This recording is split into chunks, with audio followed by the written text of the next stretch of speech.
begin our public hearing schedule for this evening, but before that, we have a special update on rezone Syracuse, which we have put ahead of our hearing schedule for this evening.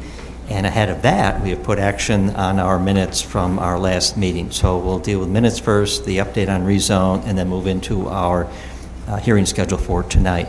So if there is a motion on the minutes of our last meeting for adoption, I would entertain such a motion now. Move to approve the minutes of October 7th, 2019. Second. Discussion? Thank you. All in favor, please say aye. Aye. Aye. Those opposed, say nay. Any abstentions? Minutes are approved. And next order of business then is the update from on rezone. And as long as you have a microphone, it doesn't matter where you deliver your update from, so as long as we can all hear you. Well, thanks for having me. I've been thinking about you guys, and it's been busy since the last time I saw you. So I just gave you a list of the things I jotted down today. I looked at the notes from the last meeting and things that we discussed and things that I think I've discussed with some of you individually in the meantime. The first one, I think is the biggest one, is we have refined the development standards section. And what we did is we added a modification to development standards in Article 4. And what this allows is for the zoning administrator and administrative approval, or the planning commission, generically referred to as a reviewing body, to allow modifications or alternative approaches to fulfillment of the development standards. So that applies to the entire article, including signs, but not off-premise signs. We took off-premise signs out because those should be treated separately. So that is probably the biggest change since the last time I saw you. We did some refinements to the map. We continue to do that, and we'll probably continue to do that till the day it's adopted. I hope not, but that usually is the way it goes. You get your policy set pretty well, and then you just keep refining that map, especially with a city this large. I mean, it's complicated, you know. R3 was one. I had Ed Hart in my office. There was a lot of larger lots that were zoned R3. R3 is small lot, at most two-family home, right? And there were a lot of larger lots. I'm like, why do we have larger lots if this whole district is supposed to be small lots? Let's just make it small lots. So we only have lots that are 4,000 square feet or less in that zone. Schools, libraries, churches were all treated differently. I mean, all schools were treated differently in different zones. All libraries were treated differently. I said, can we just get this a little bit more uniform where we can? It doesn't mean that there aren't exceptions, but so schools, for example, were a wide variety of zoning designations. So that actually worked out quite a bit better. MX1, we continue to look at those MX1 areas to try to reduce the size of them. That was a case that was made pretty plainly. One of the problems with that, with all the MX zones and trying to reduce the number of zones, is you have legacy buildings. And even if you zone them something else, then you just create sometimes a problem for the landowner. Sometimes there's nothing zoning can do to solve the problem anyways, but it creates a problem for the landowner in that they have this building that's designed for a certain thing, and if you downzone it, then you open up the potential for them to have to go get a use variance, or they're going to tear the building down. There's going to be disinvestment. There's going to be nefarious activities there, whatever it is. So, can you give an example what you mean by a legacy building? Like, you know, that. So you might have like a warehouse building right next to a residential neighborhood, and you say, you know, we really don't want. This isn't a place where we really want MX1 or MX2, but you have this larger building that's older that has some character. So I mean, what do? Do you downzone it to residential? You can, so you have to make that policy choice, you know. So that's why you have to really carefully look at those buildings and look and say, is there really a chance that this is going to be redeveloped, or is this so far gone, or is it, you know, what is happening there now? And there's a lot of that in all the different zones where you have to look and say, well, all right, is this something that has potential to be redeveloped? Does it have potential to be redeveloped as it is, as a historical building? You know, what is it?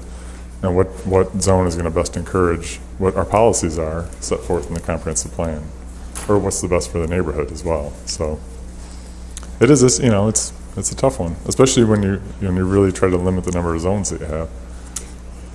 But in terms of MX1, if MX1 is sort of that transition classification between pure residential and mixed uses, and if the emphasis still, as was in the draft, is that they're largely residential in character, Right.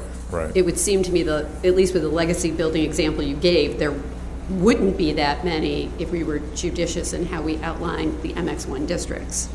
I Right. could see where there might be a church or a former school in a residential area that we're saying now maybe is in pure residential with mixed use. And in that situation, it could create a concern. But it goes back to my concern that maybe MX1 is used in some incorrect places. Right. So, Right. okay. Yep. And we've reduced it dramatically from a year ago when I first started looking at this thing. So, Okay. I mean, it's Can't wait to see the map. hundreds of lots. So, I mean, it's quite a difference from Okay. before.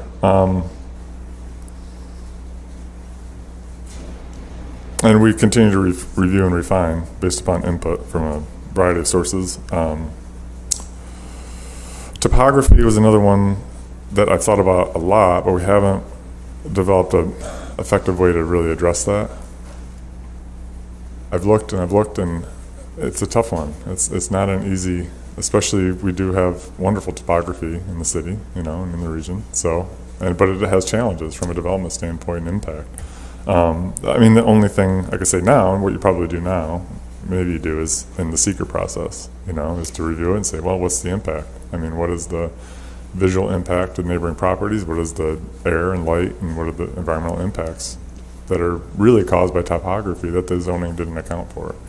If the reviewing body, though, is going to be allowed to make modifications, it could be that you could just slip something in that says modifications that take into account, topography can influence modifications That's to the accepted exactly standards. what I was kind of thinking, yeah. Okay. We'll try to slip something like that into, yep. It also then limits what you might not be able to use to deviate Right. from the standards. Exactly. So topography is called out as one of those questions Yeah, that might be helpful. yeah, for sure. Building height, we've received some additional comments. Nothing, it's either, there's a lot of subjectivity there. There are some analyses you can do on, the distance and height ratios and things like that to get a sense of enclosure and street walls and all those wonderful things. But we have received some comments. I'm waiting. Right now, the approach that we have is we're going to keep going. There are some changes that we're considering, minor changes that were suggested. But we're going into the seeker process. And we know we're going to get probably a couple hundred comments, and I wanted to see where those came out. It is a complicated issue because right now the law, the current regs, I think, regulate height 9 different ways, but some zones don't have any height regulations and others do. And so when people start talking about height, and it can kind of get out of control. So it's one to be careful of. I think the other thing that we're looking at is how do the development standards affect how people will build buildings, and what do those height maximums really, what do they predict? We're doing away with floor area ratios, maybe to the worst, maybe to our detriment, maybe not, I don't know. That's the basic tool to regulate the mass and sizing of buildings as they go up. I get the issues, especially with the massive buildings. I mean, it's not just here in Syracuse, it's all over. People kind of complain about that issue. So how you deal with it, we're probably going to have to take a little bit closer look in the coming months. There's still time, even though we're coming out with a final draft. Doesn't mean we can't make any changes, but that's something that takes a little bit more thought and a little bit more concern. I think something to bear in mind, and I know when I marked up the map, I tried to make these kinds of notes, that in some cases, and I think mostly it was the MX classifications, but maybe it was like R5 too, as well. Some of the places where the new regulations allow taller buildings, in quotes, there's not, it appears as though that the existing context was not adequately considered. So in some cases, there were a couple of historic districts where substantially taller buildings than those in a designated historic district would seem to present a bit of incongruity. So it would seem that would be an easy one to deal with. In others, particularly I think it was with the MX1 and MX2, where you have fairly finely textured neighborhood fabric, 1 and 2 story houses, 2 and 3 story commercial buildings, to all of a sudden say you can go up to 5 stories. Again, there would seem to be a lack of respect for existing character. There are plenty of places where there is no cohesive character, where maybe then it doesn't matter as much what we say a height limit is. But there are plenty of neighborhoods that have very distinctive character and are viable. So it's not likely in the next 5 to 10 years that we would see some kind of substantial investment that would alter character, unless of course we would allow it. So to me, that's still something we should be thinking about. Where are the places where the character is strong and we want to reinforce it, not allow something much larger and out of context to be put in. Yeah. And I think one of the places I looked at was on the west side near Lowell and Thompson. There were these 1 1/2, 2-story wood frame houses, which is a viable residential neighborhood, but if all of a sudden it can be MX1 and you could amass 3 lots and build a 4-story box, that's completely different than the rest of the neighborhood, which again is viable. But so it's those kinds of things that hopefully we can get on top of, that will protect those neighborhoods that have strong character, and we won't help erode it by adopting a code that disregards that. Yeah. That's a challenge. And then the other challenge, the other way, is places where you really want at least 2 stories. Exactly. And if somebody's going to do a tear down and rebuild or a build over or whatever, you know, you want, that height. You want Exactly. that There are intensity of places use. where we have a discordant physical environment, and so we might want to move towards something new, but we have to find a way to balance how many of those are there, given how much is pretty stable in terms of character. And maybe it's a matter of that we've picked the wrong classification. Yeah. It might not be that it's the height, maybe it's the wrong classification. Right. Yeah. And then re-subdivision, we've talked a lot about the re-subdivision law, and I agree. You need a new one. I don't know, and Catherine and I haven't really talked about it. I don't think you can combine the two. I think you need to keep them separate because you have an ordinance system. So I've written a few re-subdivision laws. They're not terribly difficult to write, so I think that's something that maybe we might be able to put together, if not in time, pretty close to it. Because it's true, you really, because I see development proposals from all over the county, and I'm amazed at what even suburban areas ask for on subdivision maps. They don't, and how do they not ask for where the houses are going to be, where the wells, and the placement and all that, so. I believe that document I sent out a few months ago from the Secretary of State kind of outlines state trends in zoning, re-subdivision ordinances, so that would be pretty helpful for us to look at what the current trends and what the state is recommending communities adopt as well, so something to keep in mind.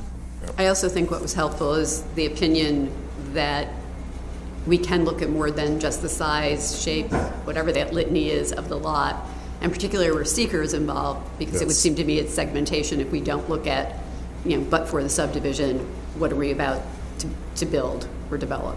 Right. So that exactly. Which happened, I think, thanks to Catherine working on that, was about a month or so ago, maybe a little longer, and I think that's definitely helped. Yeah, for sure. So the current timeline, and this is something we're sticking to. We really intend to stick to. We're at the point now where we can't just keep pushing it out. But GIS or GEIS scoping, we have a scoping document that's almost done. Now the scoping document just kind of lays out what the potential impacts are, which ones you're actually going to address in the generic environmental impact statement, which ones you're not. Most of them we're going to talk about a little bit at least.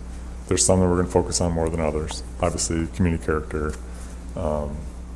In fact, Allison is working on a section on climate change right now, which is kind of unique. but I think it's important to have in there.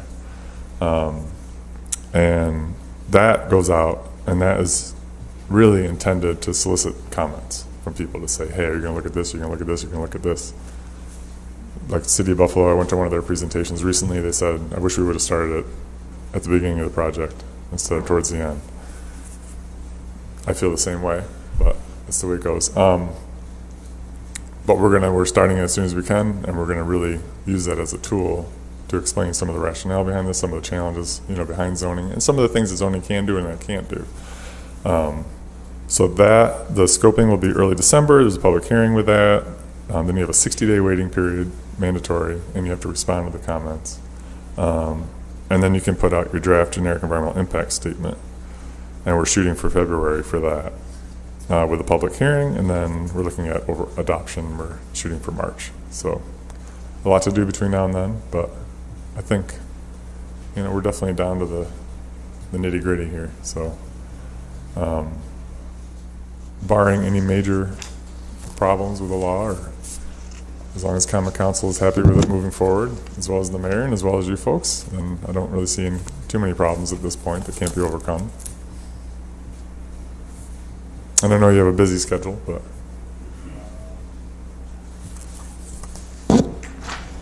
Questions? I'll have more later. I know. Well, you can call me anytime. I will. Thank you. Reach out Questions from anytime. staff while he's here? Questions from you folks? Staff? No? Oh, they don't want to hear any more from me. Okay, all right. But just thought there'd be one more opportunity here. Thank you, Dan, very Thank you, much. Dan. Thank you, Dan. So with that update on rezone, we will now return to our regularly scheduled program of public hearings. And those applications will be announced by Heather, by Jeff from the podium. In terms of process, for those who have not been through this process before, we ask that when the application is announced, the applicant or the representative come forward to the podium, provide their name and address for the record, and then a brief summary of the application. Following any questions from the commission members, we will then extend an opportunity to the public to speak in favor of the application. And when those folks are finished speaking, we will extend a similar invitation to those who wish to speak in opposition to the application. And when all that is done, if there are comments made in opposition, we will encourage the applicant to return to the podium to address some of those comments made in opposition. So with that, Heather, would you please introduce our first application? Commission members, Mr. Kulik. The first public hearing is R 1957. This is a continuation from October 7th. This is a re-subdivision to divide one property into two new lots at 536 State Fair Boulevard. Butler Properties LLC is the owner and the applicant. And the property lies within an industrial class A zoning district. The applicant was not present at the last hearing, and the commission held this open to afford them an opportunity to make a presentation. Hi, I'm Pat Reynolds with Iannuzzi and Romans, and we are representing the client, and we have Mike Austin, son of the owner of the property. I'll start out. I got some reduced copies if anybody needed a copy. I'm not sure how much of it you guys have looked over at the last meeting, or how familiar you are with the. We have the materials, but we also depend upon a kind of a summary of the proposal from the applicant. So I think we probably had in smaller scale form the materials that you have. So if you could just maybe kind of walk us through the purpose for the application, what you're doing. Okay. Sorry, I didn't come prepared to my board, but I'll just try to stick this up here.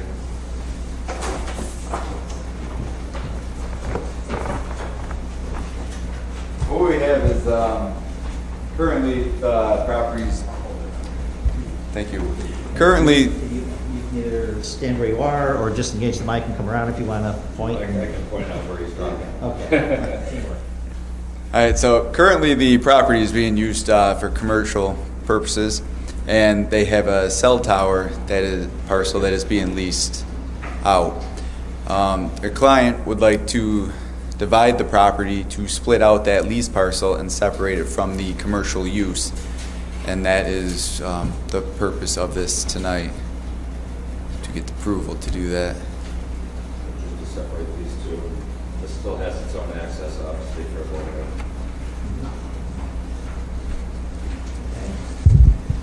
Questions for the applicant? When split, what do you guys plan to do with the Well, we're running a non-residential? business out of this place right here, and we had purchased it from our father, and he's now turning over the property to us, but he collects from the cell tower, and he'd like to separate that in case we ever sell the business down the road. He has the cell tower income, of course. And it is, and if ever the cell tower did go away and not be used, it could be disassembled and that would be a usable property. So, Gotcha. I'm sorry, I'm Mike Austin. Further questions? I'll just follow then. So at this point, you're dividing it simply for the ownership, for the business purposes. There's no plan at this point to changing the structures on either side. No. Thank you.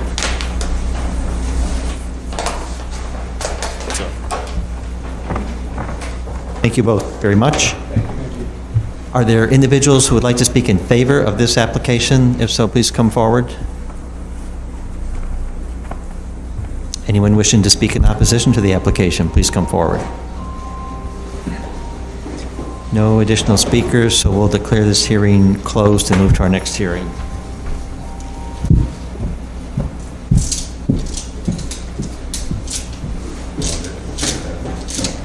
The next two public hearings are companion pieces. This is R 1956. This is a re-subdivision to combine 5 properties into one new lot at 401 to 403, 405, 407, 409, and 411 to 413 Prospect Avenue, St. Joseph's Health Center Properties, and BWI Hotel Acquisitions 1 LLC are the owners and applicants. All these properties lie within a Business Class A zoning district. The companion piece is a project site review. This is PR 1918. This is for demolition and new construction to construct a 5-story, well, 5.5, a mixed-use building at those same addresses, 401, 403, 405, 407, 409, and 411 to 413 Prospect Avenue, St. Joe's Health Center Properties, and BWI Hotel Acquisitions 1 LLC are the owners and applicants. Again, all of these properties lie within a Business Class A zoning district. There were some outstanding issues from last time, which is why the commission held it, to afford the applicant an opportunity to revise plans based on transportation planners' comments of parking spaces in the right-of-way, and also colors and materials for the exterior of the building. Thank you. And one further note, these are technically 2 separate applications, and while the commission will act on each one separately when it comes time for action, it certainly makes sense to discuss them at this stage together because they're so interrelated. But when action comes before the commission, it'll be individually on these 2. So applicant is...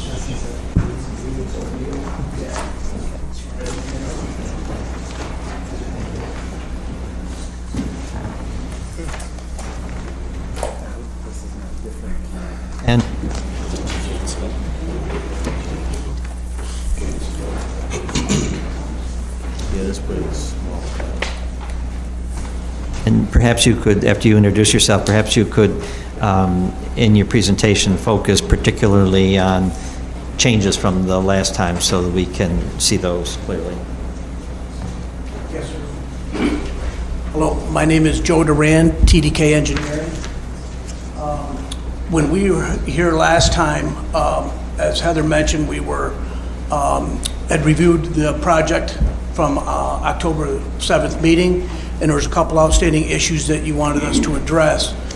So since then, we have met with the Transportation Department and the Landscaping Department and worked through some of the street issues as far as the on-street parking and some of the landscape that goes along with it.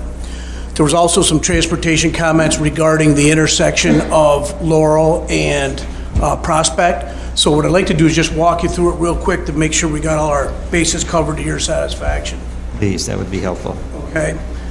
So since our last submission on October 17th, we had a follow-up discussion with Neil Burke, transportation planner, and Steve Harris, the arborist, and we refined some of the requests that they had. Specifically, Neil had asked that we remove the on-street parking on Laurel and replace that with landscaping, and that's reflected on there. We also straightened out and widened the sidewalks to give it a double flag width, which essentially is 10 feet. We worked with Steve Harris with the new sidewalk geometry to make sure that we had the plantings the way that the city would like them, change some spacing, change some species call-outs. Another issue that Mr. Burke had brought up was to eliminate the parking in front of the uphill garage. We had a turnaround space there for the entrance. We removed that. Again, that straightened out the sidewalk alignment. We had brought in GTS traffic consultant to look at different options to control the intersection with the crosswalks, either with delineators or with stop signs and stop bars. And we had originally presented the delineators, and we had the two options. And after we met, we had a follow-up conversation. He said we prefer to have stop sign and stop bars at the intersection. That's what your plan reflects there. Jeff, that would be the difference from when we met before, okay? And that was just last week. We also evaluated the curb cuts on Prospect. We've come to what we feel is a mutual agreement on the alignment, with the provision that we add additional signage and striping for the delivery area, that all the transportation and deliveries are handled in that drive lane, and that any other deliveries are street side, that we don't block or impede the sidewalk. So, and again, he said to basically call that out with more striping and signage, and that's reflected in the package that we had submitted. So then we also looked at the plantings and the spacings with Steve Harris, and he gave us some structural soil requirements, and that's in that package that you have there. So we've kind of pulled together the last minute comments, and Jeff had suggested any of these changes are relatively minor, but we just want to keep it current for you. Okay? Now, another thing that came to our attention was discussing the waivers. Jeff, is this the time to do that? Go right into the waivers. So with the waiver requirements, it's a Marriott hotel, and we're proposing to put signage on all 4 building corners. So, and normally the ordinances are that you can have up to 2 per street side, so that'd be Prospect and Laurel. We're proposing to put 146 square foot signs up on the parapet areas of each corner of the building. It's indicated on your drawing. We're also proposing to put a 25 square foot wall mounted sign near the main entrance on Prospect. So the waiver request is to allow us to not only sign Prospect and Laurel, which is really just facing towards the hospital, but to also give it some visibility, given the terrain that's there at the top of the building, and put it on what would be the west and south sides, I believe. The other waiver request is for the parking requirements. In discussions with Jeff and Heather, we are proposing 116 spaces, and the requirement for the hotel and tenant space alone is 114, but with the tenant space, it requires up to a total of 125 or 9 more spaces. And our point is right now, and John can speak to this a little bit if we have to, but they don't have the tenant selected yet, don't know what it's going to be used for, and we think that in all likelihood this would be more local driven for the hospital and for the hotel setup, and there is on-street parking on Prospect. So I think we're confident that we could provide the parking. To see there's parking lots there and on-street parking to make up the tenant space when we find out what's going to go in there. And again, we'd have to come back anyways, I'm sure. So give you a chance to look at that. What do you think, John, the options for Tenants? tenant space? It really is totally unknown, but it would be something, it could be something with hospital related, it could be business use, it could be restaurant use, more coffee shop. Coffee shop kind of seems like it would make sense, but with the synergy with the hospital, they're now looking at what other administrative stuff that they could do to tie it together. So it's really, maybe in 6 months we'll know really what it'll be. Could you state your full name for the record, please? I'm sorry, John Bartolotti with Del Paz Architects. Just something to put out there, I would like to see potentially something, a business from the community consider using that space. Just something for you guys to consider. So, I'm good. Yeah. so did you specify the magnitude of the parking waiver request? Well, that would really be related to, if it's a restaurant, it could be every 200, it could be 1 per 300, it could be business. So it's a range right now. We don't know what the use will be or what will be required. But I can't see it being more than the 1 per 200 square feet, which would be, 5 per 1,000 in use. Kind of important going forward. But right now, there's a deficit of 9. Yes. Now, We're +2 right now without that space being, we're +2. Yes, but we had to calculate that in there because it's in the floor plan. Right, So right. what I did is It I just- took the most, I took I mean, it could be, the use that needed the most, that was allowed by right. Okay. Could not take a restaurant because that would require a special permit. So we looked at the uses by right and we took the retail, which is the most, needs the Stringent. most, as opposed to an office. We're going to have to specify a particular number, correct? Well, it's per square feet. So based on the square footage is 1 per every 300. Jeff calculated that to be 11, I believe. But if we're going to Correct. waive it, we typically waive a specific number of spaces. Exactly. That So would be 11. I would use, if the applicant is comfortable with that, what is in your staff report based upon a retail use. If in the future a restaurant use is, and that's something that needs to be reviewed in the future, this will come back for consideration. So in the staff report, it says 125 are required of proposed, or 116. So again, it's a deficit of 9. Correct.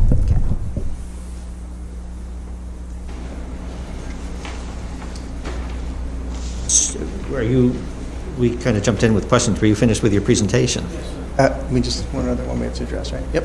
So the only other item that was left in question was on the exterior elevations last time with color selections. So since the last submission, what we did this time is we actually put on the submission actual colors, because I think there was a myriad of issues with what the color really looked like, because print different on every paper, and scans print different every paper. So to obfuscate that, I brought samples here so that you can see what they are. They're mounted on the 8.5, but the little small sets are actual color samples, and we've said, look at these are the colors, not what you see in the print. And they are warmer tones. We've actually gone back from what we had before was manufacturer's colors. We went to custom colors to try to get to a more toned down version that's a little more in keeping with a lot of the surrounding components there. These are basically very similar to 2 of the 3 colors in the hospital. The hospital has a lot of tans and browns, and it has some grays. Just doesn't have the orange which they had in there. So, and we look at some of the surrounding houses as well, some of the surrounding materials out there, they all fall in this color palette right here. And that's what's put on the elevation that you should have in front of you as well. It's very difficult to replicate this in a rendering, because no matter how good it looks on our screen, when you put it off on paper, they come out orangey, they come out pink, they come out there. So that's why we just said, let's put samples right on the board, and there's what we have right there, sorry. Great. Let's hope to, and we clarified it so that you could see it on, even on the black and white, we have the colors on there now, so that there was no more confusion on what color was going where and what was intended to be there.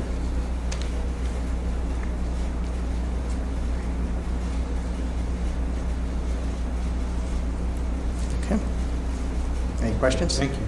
Additional questions? I do have a question about the signage. Is that it in the drawings and on that drawing it? This is an older Is it just, rendering we have here, but the signage package, the drawings you've got on there is accurate, what you have in the submission, right? okay, so, and that it is in scale, what we see? Yes, it is in scale. The actual signage is 146 square feet. It's like 31 feet long, 5 feet high. And because of the building geometry with these raised elements, it had to fit into these areas. So it's the smallest sign that Marriott allows. It is well below your size requirements.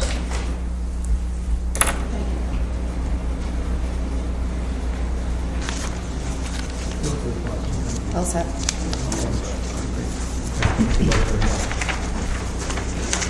Are there individuals who would like to speak in favor of either application? If so, please come forward. Are there individuals who would like to speak in opposition to either application? If so, please come to the podium. Okay, we don't seem to have any additional speakers, so we will declare these two hearings closed. Thank you all very much. And we'll move to our next hearing. Commissioner Kulik, I have a request from an audience member that is item number 6 on the agenda and has to leave to teach a class. So he requested, if at all possible, to go next. So of course, it's up to the commission. However, he's respectfully requesting to go now. I think I'm hearing consensus from the commission members. We can take this out of order.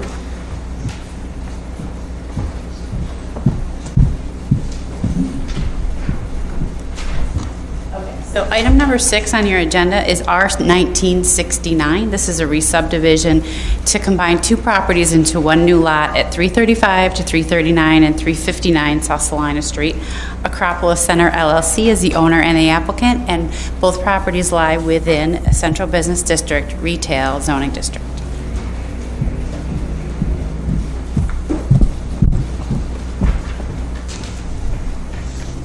Hi, good evening.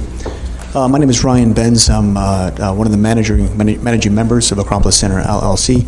I appreciate the patience and the flexibility on the schedule. At 333 to 359 South Salina Street, it's a building most commonly referred to as the Jefferson Center building at the corner of South Salina Street and Jefferson Street.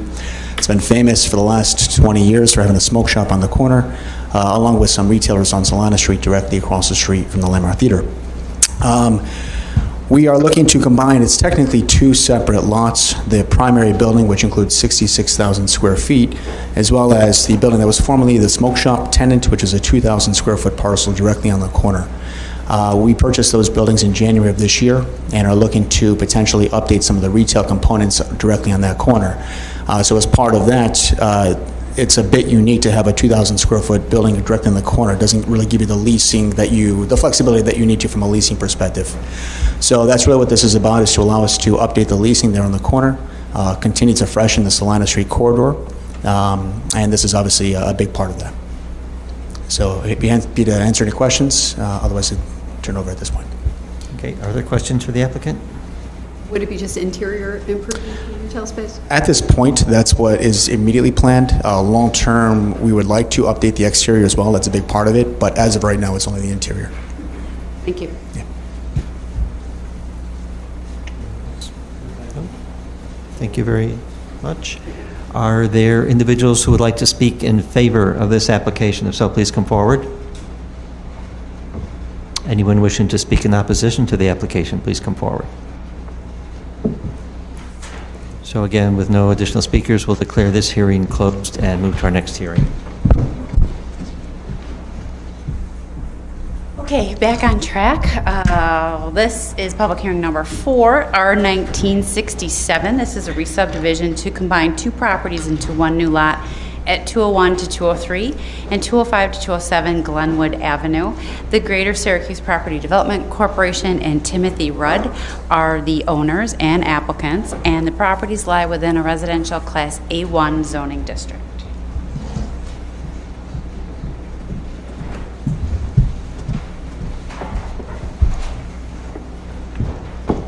Good evening. My name is Taisha Martin. I'm here on behalf of NITA, 101 Gertrude Street, Syracuse, New York, 13203.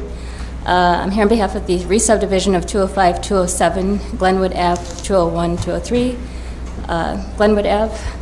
205, 207 Glenwood Ave was acquired by the Land Bank in October of 2018. The Land Bank demolished a blighted three-family house over the winter, and the now vacant lot is 45 feet by 125 square feet. Rather than leave the property vacant, the Land Bank would like to sell the lot to the owner of the rental property at 2013 Glenwood Ave, Councilman Timothy Rudd. Councilman Rudd would like to acquire the property in order to expand his yard. Thank you. Are there questions for the applicant? What will the expanded lot be used for? Just for property for his tenants. Yard space. Yeah, yard space, not parking or anything like that? Okay. Thank you. Are there individuals who would like to speak in favor of this application? If so, please come to the podium. Is there anyone wishing to speak in opposition to the application? If so, please come forward. No additional speakers. We'll close this hearing and move to our next application.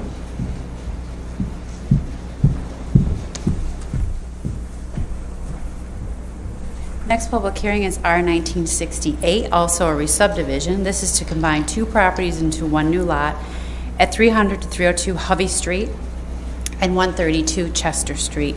The Greater Syracuse Property Development Corporation is the owner and the applicant, and both properties lie within a residential Class B zoning district.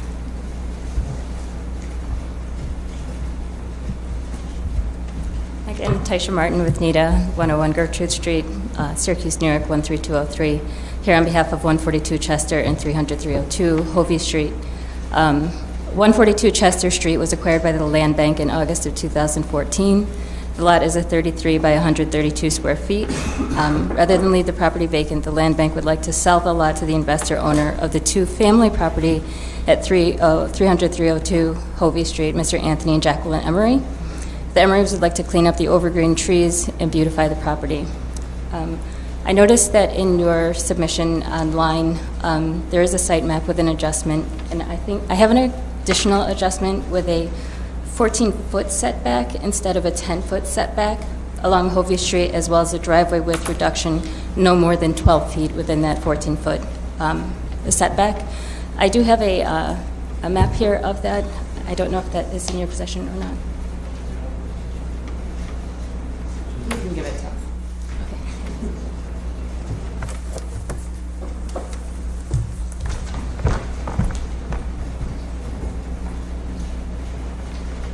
Says the 14-foot setback. Are there questions for the applicant? Thank you.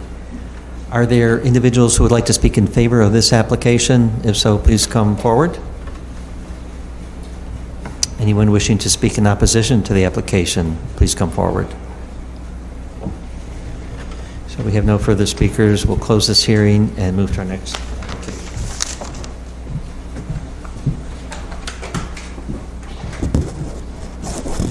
The next public hearing is 3S-1915. This is a 3-mile limit subdivision review in the town of Onondaga. This is for the Hayes Bell subdivision to realign two properties into two new lots at 4840 McDonald Road and 4849 Glenfield Drive. John and Susan Hayes and Suzanne and Lee Bell are the owners and applicants. The applicant is here. Please come forward.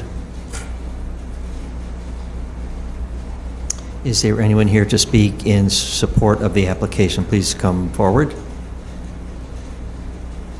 If there is anyone here who would like to speak in opposition to the application, please come to the podium. Okay, no speakers. The application is complete. I take it. And not unusual for there not to be speakers for the 3-mile limit cases, so we will close this hearing and move to our next one. The last public hearing is 3S 1916. This is a 3-mile limit subdivision review in the town of Onondaga, the Falcon Ridge subdivision. And this is to divide one property into 2 new lots at 4192 Cleveland Road. Skyland Meadow Farms Incorporated is the owner and applicant. If the applicant is here, please come forward.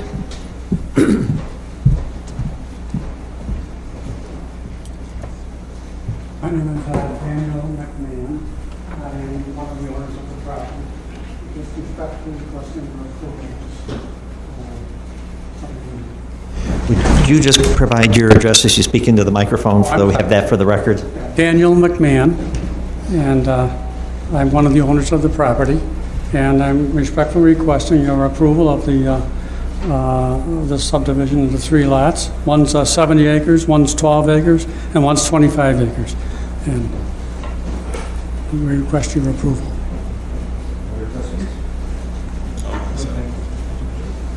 We're all set. Thank you so much. Are there individuals who would like to speak in favor of this application? If so, please come to the podium. Is there anyone who wishes to speak in opposition to the application? Please come forward. If there are no additional speakers, we will declare this hearing closed. And we have no other hearings. If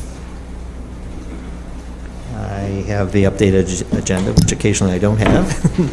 So we've exhausted all our public hearings for this evening. We will now return to the top of that list and take action where there is support for doing so on each of these applications that we just heard this evening. So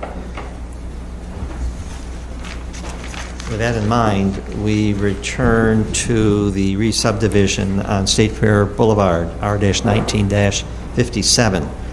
Is there a motion on this application? I would move approval with a negative declaration. Second. Discussion. All in favor, please say aye. Aye. Aye. Those opposed, say nay. Any abstentions? That re-subdivision is approved. Our next re-subdivision is R-19-56, the multi-parcel re-subdivision near the hospital. Is there a motion on this? Second. Discussion? All in favor, please say aye. Aye. Aye. Those opposed, say nay. Any abstentions? The re-subdivision is approved. And then related to that re-subdivision is the project review RPR-19-18, project site review for the demolition and new construction at the same location as the just approved re-subdivision. Is there a motion on this?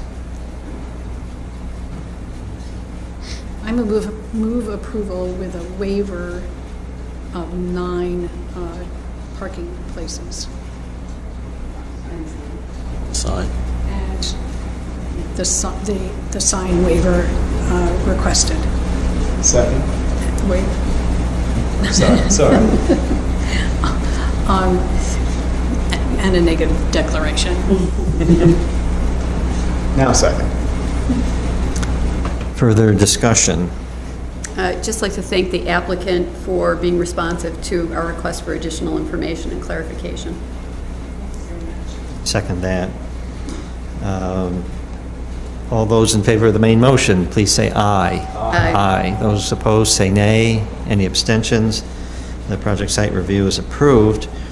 We move to our next re-subdivision, R-19-67, the proposed re-subdivision on Glenwood Avenue. Is there a motion on this? Move approval with a negative declaration. Second. Discussion? I'd just like to note that there are some irregular parcels in the general vicinity, so that this new parcel is inconsistent with the inconsistent pattern. So noted. I'm sorry, I lost my train of thought here. We have a first. Yes. Okay. Any further discussion? I give that opportunity to everyone. And then all in favor, please say aye. Aye. Aye. Those opposed, say nay. Any abstentions? That is approved as well. Our final re-subdivision of the evening is R-19-69, the project in the 300 block of South Salina Street. Is there a motion on this?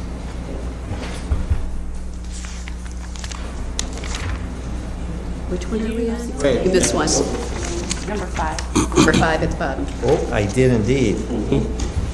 Our next to the last re-subdivision for the evening, R-19-68, thank you, good catch. This is the proposed re-subdivision at Hovey and Chester Streets. Move to approve of the negative declaration. Second. Discussion. Also noting in this case that due to the substantial demolitions in the neighborhood, that there really isn't much of a consistent pattern, so that the new lot is a reasonable solution to the current situation. Kind of irregular. An irregular, shape, regular too. again, Yeah. yes. Mhm. Further discussion or comments, observations? All in favor, please say aye. Aye. Aye. Those opposed, say nay. Any abstentions? The Chester Street re-subdivision is approved. Now, our last re-subdivision for tonight. This is the one in the 300 block of Salina Street downtown, R-19-69. Is there a motion on this? I move approval with a negative declaration. Second. Discussion. All in favor, please say aye. Aye. Those opposed, say nay. Any abstentions? That re-subdivision is approved. Our first 3-mile limit case of the evening, the first, both in the town of Onondaga, 3S-19-15. Is there a motion on this 3-mile limit case? Move approval. Move approval with a negative declaration. Second. Discussion?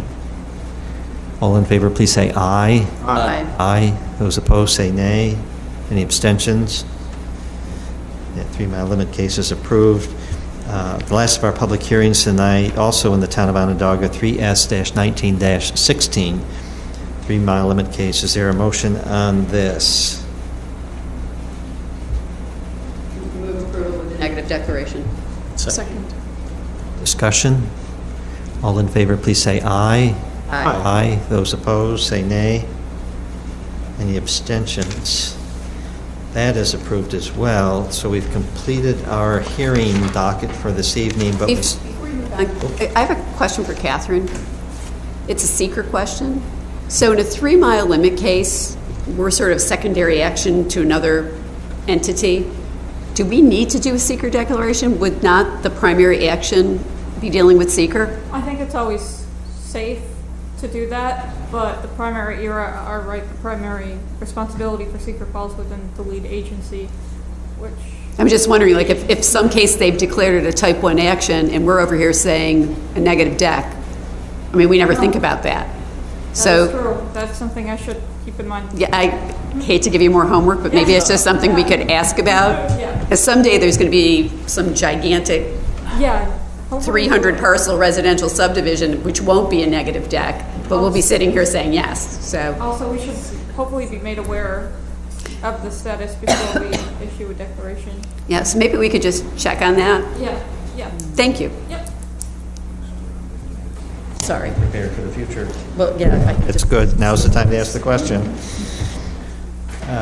So we've finished our public hearings for this evening. We've acted on every one of them, and we have one item of new business to consider tonight. Heather, can you provide an overview for this? Yes, so the new business item is correspondence from the Syracuse Industrial Development Agency, who is requesting to be a lead agency on a project in the lakefront area, which is a type 1 action. It exceeds the threshold, and it is demolition and new construction of a 106,000 square foot office building on Spencer Street, 300 and 324. This body will see both a site plan review and a re-subdivision, which has been submitted. So we need to get back to CITA letting them know, when I say we, I mean you, if you so choose to allow them to, or do not object to them Object. being lead agency under seeker. If you notice, I did put it on the authorization list because we have a complete application and we have referred it out to the different agencies. Now, if the time frame doesn't come to fruition, meaning the 30-day seeker timeframe in which SIDA has to act, this body cannot act. So that is a tentative spot to be held, requesting authorization for both the re-subdivision and the site plan review. So those two might come off, but they might not, depending on if all of the other involved agencies get back to SIDA in a timely fashion and they can make a declaration.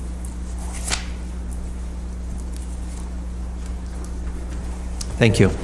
So it would be appropriate for this body to make a motion and adopt it, if that is our position, that we acquiesce in their SIDA's request to act as lead agency in this instance. Is there a motion to that effect? I so move. Second.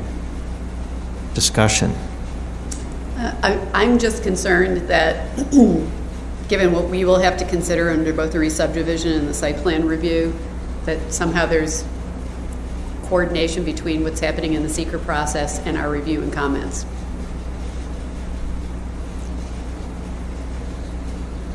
So SIDA should somehow be made aware of what the concerns would be under our jurisdiction. Which of course can't happen until we review the two applications that are on our meeting next time. Exactly. So if there was another meeting in which you actually would hold the hearing, and the next meeting would be for you to give your comments but not Right. act, Exactly. would be a preferable, or Yes. actually is the law. Yes. I mean, it would seem that the EIS process would be informed by our review and our comments, so. So I think that timing makes more sense. And I'm not sure, can I see that letter again? That is if we're not lead agency, but. So our next meeting is 30 days after this letter. But I'm going to let my lawyer speak to that. I think it's more that if SIDA were to be a lead agency, it would seem before they could make a declaration under seeker, our review and comment should be taken into consideration. Because if it happens the opposite way, they've declared a negative declaration, and depending on what we see and anything we say during our review, it could impact the finding that they've issued. So it seems a little horse before the cart kind of thing. So as long as they're made aware of what our schedule is. So you would like a letter to be prepared or something that just reiterates the schedule? Yeah, just so they understand that we're going to review and make comments on things. It would seem that they'd want to take that into consideration for their deliberations on a seeker determination. It would certainly be relevant to their determination. Exactly. The timing becomes very important, the sequencing becomes Yes. very important. Mhm. Thank you. Didn't call a question, sorry. And that can be incorporated, that observation can be incorporated into the letter if this motion passes. So those in favor of the motion, please say aye. Aye. Aye. Those opposed, say nay. Any abstentions? So that is approved. Other than the public hearing authorizations for our November meeting, is there other business for us tonight? No. Okay. So we have no carryovers from this evening. We have 5 anticipated for the 18th, with the understanding that if, well, the comment that was just made on the last one has a bearing here, so it might be 5 or less. So is there a motion to authorize these 5 hearings? So moved. Go ahead. Second. Discussion. So the first two applications, do they deal with the Holly Green National Register District? I looked at the map, I think they do, and I just want to know, will we have comments from the Landmark Preservation Board? Or we should have comments from the Landmark Preservation Board, I would think. Yes. In part because one of them looks like a substantially larger parcel than what you would see in the historic district. And they're both in the district? I think they're both in. I didn't have a map with the boundary on it, and I didn't look it up online, but thank you. Further discussion on the motion? Which then they would not be unlisted. Correct. Yeah. They would not be unlisted. They would be listed. They'd be type 1 action. Okay. All right. Well, we will double check. I mean, arguably, it could be an unlisted,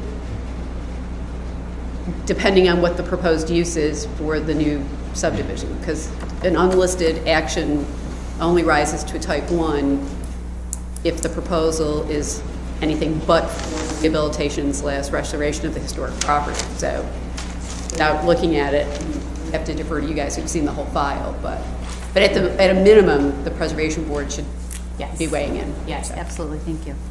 Thank you. I promise I have nothing else to say. I'm done. All in favor, please say aye. Aye. Aye. Those opposed, say nay. Any abstentions? So those hearings are authorized. And if there is no other business to come before us tonight, is there a motion to adjourn? So moved. Second. All in favor, please say aye. Aye. Those opposed, say nay. Any abstentions? So we are adjourned, and we will meet again on the 18th of November. And you won't be here, right? And everyone else planning to be here? Yes. It's still one more than a quorum, so good. I always feel badly recycling that much ink, but there you are, sir.